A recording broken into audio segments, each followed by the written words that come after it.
Well, hello, it is Sarah Waggle. Thank you so much for returning to my channel.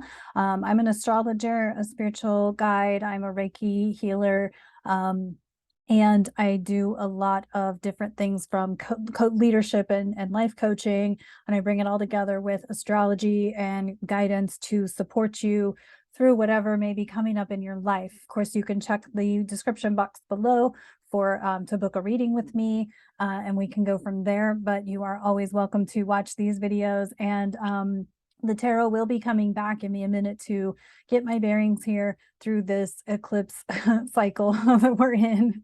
So I appreciate your patience on that, but they will be making their reappearance. So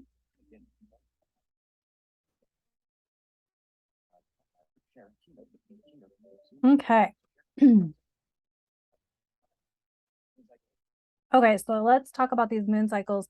And so on the 5th, we have the lunar eclipse at 14 Scorpio. So of course you want to look in your chart for 14 Scorpio and whatnot. Talk about that more in just a second. And then on the 12th, we will have the first third quarter square with Aquarius and Taurus. And then on the 19th, we will have that new moon in Taurus. And so that's the cycle as it is right now. And so I did finally find the info about the flipping of the lunar cycle. So normally we have like the new moon in Taurus and then the full moon in Scorpio, but now it's reversed because we had two new moons in Aries. And so now we're going to have the full moon in Scorpio and then the new moon in Taurus. And so the cycle is flipping. And I did find an astrologer who was talking about that. And according to her, it changes back in July of 2024. And so I think this kind of adds a different dynamic to the energies and how they play out. And so I think it's with the flipping of the lunar cycle, the nodes changing, Pluto changing, Pluto squaring the nodes, and Jupiter moving into Taurus, and all of the things. I think we're in for a very dynamic summer. That is for sure. It's going to be a wild, wild summer. So let's talk about this full moon eclipse. It is at 14 degrees of Scorpio.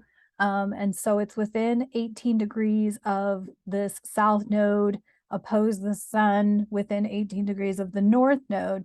And so we did have a lunar eclipse in Scorpio in May of 2022. Although off the top of my head, I don't remember what the degree was, but so we've had a lot of lunation around this Taurus Scorpio axis. I'm sure I'm not the only one who's ready for these nodes to move on. I have a lot of Scorpio in my chart. And so, this is all about purging. So a lot of Scorpio is about transformation. It is definitely like psychological. It's fixed water. It can be icy cold, but it's co-ruled by Mars and Pluto. So that Mars and Pluto are active in the chart right now is also interesting as again, Mars is at its fall in Cancer. And Pluto, of course, just entered Aquarius and has just gone retrograde. And of course, we also have Mercury in retrograde in Taurus.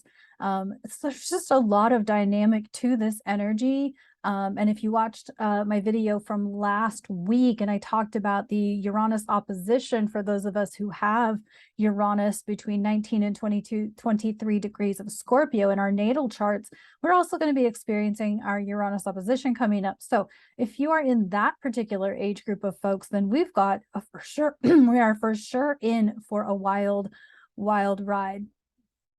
Okay, let's talk about the energies related to this. Purging, of course, but remember that what you're purging and what you're letting go of, like you can't take it with you, right? To move forward in whatever it is you're trying to move forward in, whatever your goals are, whatever your intentions are, to get to that place, you cannot take things and parts of you with you, right? I remember learning that big time when I relocated to California. And it was just like the Midwest lifestyle was not going to be able to go with me. Of course, I've sort of readopted it by moving back here, but so Scorpio is about transformation. Taurus is about practical, tangible things. It's also money, self-worth. So obviously we're going to see something happening with money with all this Taurus energy. Jupiter is about to join that party in the coming weeks. And so we're going to see a lot around money. Hopefully it's good money, like good things happening with money. We're all going to get rich, right? But that doesn't come without work, right? It's not, there's no such thing as a get rich quick scheme. Those just are scams. Scorpio is about transformation. It's psychological, like I said. It can be about your limitations, your wounds, your deep childhood wounds, your limitations. Like, well, I'm blind and I'm doing this thing, and other people can see, so their art's prettier than mine, right? Like that could be one of my insecurities. Actually, it is one of my insecurities. And so it's getting to this place where you're seeing. It's becoming very mentally clear to you what parts of you or what things in your life cannot go with you to the next place that you're going, whether that is a career goal, relationship goal, or whatever. Is this full moon this eclipse is packing that much power with Scorpio. It's literally telling us what is not working, and it cannot go with you if you want to go to that next level. And I have it that if you're watching my videos, you are ready to level the fuck up in your life.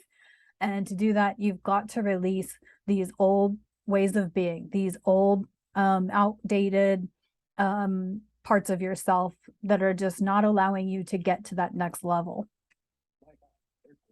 All right, the third quarter square is going to be on May 12th, and it is going to be with the moon at 21 of Aquarius and the sun at 21 Scorpio. I believe I have the chart here so I can look and see things, because I think the sun will have just conjunct Uranus. Jupiter is not yet in Taurus. And so we won't have those factors, but we'll be damn close. We'll also have Venus having entered Cancer. Mars will be finishing in Cancer. And so Mars was getting ready to move into Leo. That'll be fun. A fire sign ruled by the sun with Mars. So that'll be a ride. And Venus in Cancer, that's nurturing, supporting, emotional. I think this could add to the emotional dynamic. And so when we have this third quarter square moon, Aquarius to Taurus, with just everything else that's going on, there is definitely a lot of emotional processing. There's definitely a lot of spiritual hygiene, taking the time to really care for yourself in a big time, compassionate, loving way. And so there's that going on. And of course, we also have the ongoing Pluto squaring the nodes that's going to be going on through October 11th. And so lots going on with that. As Pluto goes retrograde, the nodes are moving towards their change from North Node Taurus, South Node Scorpio, to North Node Aries, to South Node Libra. That happens in mid-July. So we are in, like I said, I'm just going to keep saying it, we're in for a wild ride this summer. Other transits that are going on where am I? Mercury is retrograde through the 14th. Venus moves into Cancer on the 7th. Jupiter moves into Taurus on the 17th of May. And then we have Mars entering Cancer Mars entering Leo, therefore squaring Pluto in Aquarius and Jupiter in Taurus. So hold on to your hats on the 21st. I think this is going to be fiery. I think we've got Jupiter in a fixed earth, Mars in fixed fire, and Pluto in fixed air. There could be some fights, there could be some arguments, there could be some tense conversations, could be some some sort of maybe like disagreement over money, it being Taurus. And it's all, you know, about transformation with Pluto in the mix in Aquarius, which is the, you know, intellect of the three involved in that T-square. And so lots of different dynamic going on in the month of May. May is about as intense as March was as far as planets and transits and aspects. And then I did want to talk about, what do I have here? Oh, the energies, of course. Oh, I didn't really write much, did I? In order for old ways of being to be healed or to be purged, they have to be acknowledged. So again, you have to be, you know, you have to allow yourself to become aware of the things that are holding you back. You have to want to see it, you know, and there could be a level of cognitive dissonance, right, where we just don't want to see the truth. And Pluto retrograde is definitely bringing up a lot of truth, a lot of secrets being revealed and things like that. And whether this is in your personal life or on the global scale, it doesn't really matter. The point is that in all of these situations, we may find ourselves denying and not wanting to hear the truth and not wanting to make ourselves aware of the truth of our lives. Like I said, no matter what the scale is we're talking about.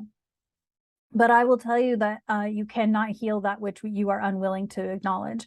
You can't, you know, you can't create tools to work around it or cope with it without choosing to acknowledge that there's a problem, right? That, you know, any AA program, which I don't really align with AA, but the point is that in order to be able to enter a program like that, you have to acknowledge that there is indeed something going on, that there is a problem.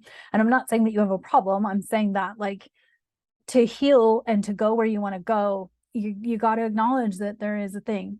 All right. So maybe you're like afraid to break up with people. But unless you're willing to acknowledge that you're afraid to break up with people, you won't break up with people, right? You're going to keep in bad relationships or out of alignment or really out of alignment relationships. Okay, and then this new moon, of course, I'll talk about it more in the next video. It's on the 19th of May.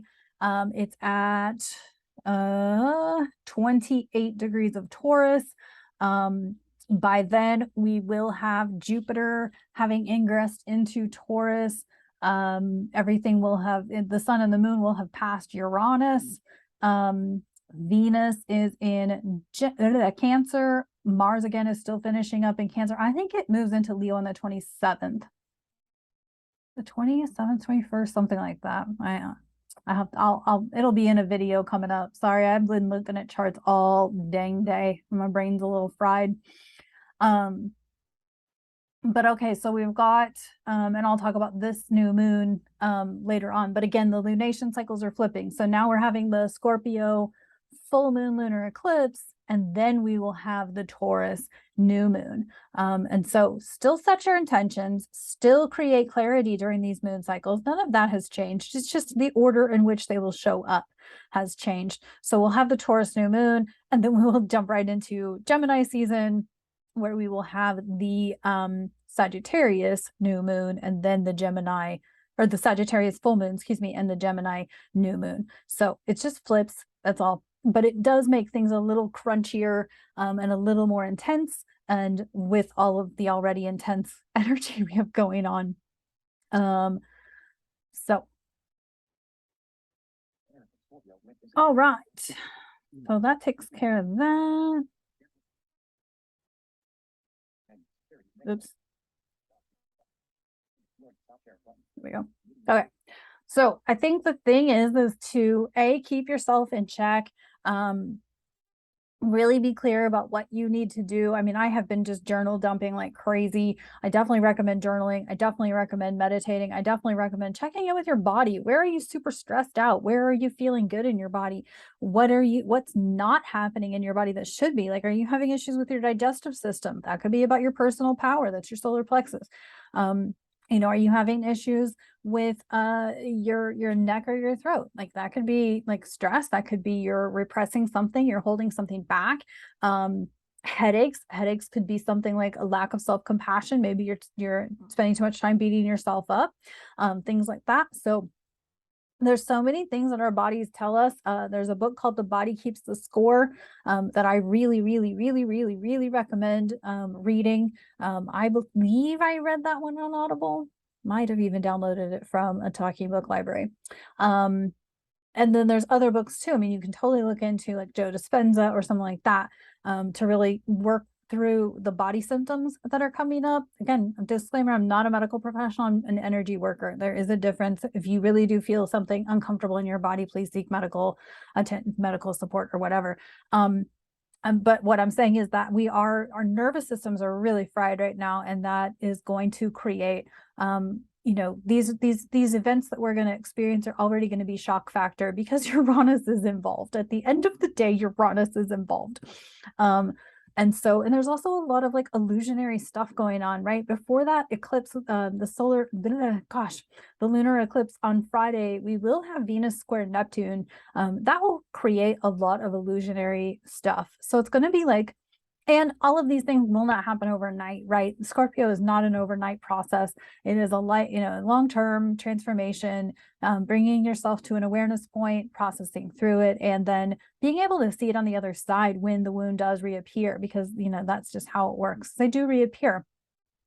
And once they reappear, knowing and acknowledging and seeing it as fast as you can in order to work through it and have the tools in your toolkit to work through the wounding that reappears, so that you acknowledge it, you see it, and are able to work through, so you can get on the other side of it much faster. We call it recovery, like the recovery rate or the like rebound rate in coaching, wherein, you have an emotional breakdown, and then, the turnaround time between having the emotional breakdown, sitting and stewing in your shithole for a second, and then how quickly can you, turn around, bounce back, and check in with your higher self and know your worth, know your value, right? And so these are definitely processes that I can work with you on. So again, if you're interested in working with me, you can book below, because I not only offer astrology and look at your astrology chart to support you through your wounds, and the different parts of your natal chart, but I can also work with you on a lot of coaching and supportive techniques to really support you through like what you're actually trying to change and convert in your life. So there is that. I'm so sorry if this sounded like a completely like wordy, and I felt like I was umming a lot. But anyway, so thank you for tuning in. I really do appreciate it, and look forward to those tarots coming back, as well as those moon reels coming back, and all of that. So thank you so much, and I'll talk to you on the next video.